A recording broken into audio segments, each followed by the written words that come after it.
এটা নিয়ন্ত্রকের কাজটা দিয়ে দিলেন সিস্টেম অ্যানালিস্টকে। আর সিস্টেম অ্যানালিস্ট সে বোর্ড থেকে প্রতিদিন হাজার হাজার মূল কাগজপত্র নিয়ে তার পাইপ পড়ার বাসাতে সে একটা কারখানা স্থাপন করে সেখান থেকে তিনি সার্টিফিকেট তৈরি করছেন। সেই সার্টিফিকেটগুলি উনি আনার সাথে সাথে সেগুলি বোর্ডের ওয়েবসাইটে আপলোড করে দিচ্ছে।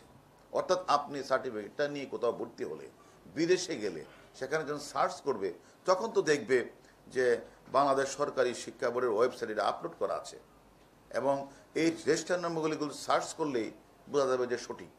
তাহলে তারা একদিকে তারা বিভিন্ন ধরনের তাদের যে অপারেটররা, তারা যে অ্যানালিস্টরা, তারা একদিকে এগুলি আপলোড করছে, এবং যে বিষয়গুলি যে শিক্ষা বোর্ডের চেয়ারম্যানের অথবা পরীক্ষা নিয়ন্ত্রণের হাতে থাকার কথা, তার দায়িত্বটা দিয়ে দিলেন সিস্টেম অ্যানালিস্টের কাছে।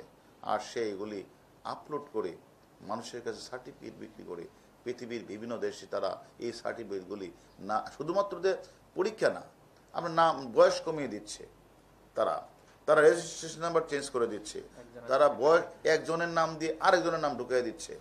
তারা এই কাজগুলি করে আমি তো মনে করি আমাদের শিক্ষা ব্যবস্থাকে তারা অত্যন্ত ঝুঁকির মধ্যে ফেলে দিয়েছে। এবং আমরা বাংলাদেশ কারিগরি শিক্ষা বোর্ডের কিছু দুর্নীতিপরায়ণ সিবিএর দালাল, কর্মকর্তা কর্মচারী, কম্পিউটার পরিদর্শক দীর্ঘদিন ধরে তারা এর রেজাল্ট পরিবর্তন, নাম ঠিকানা পরিবর্তন, বয়স পরিবর্তনের কাজটা তারা করে আসছে।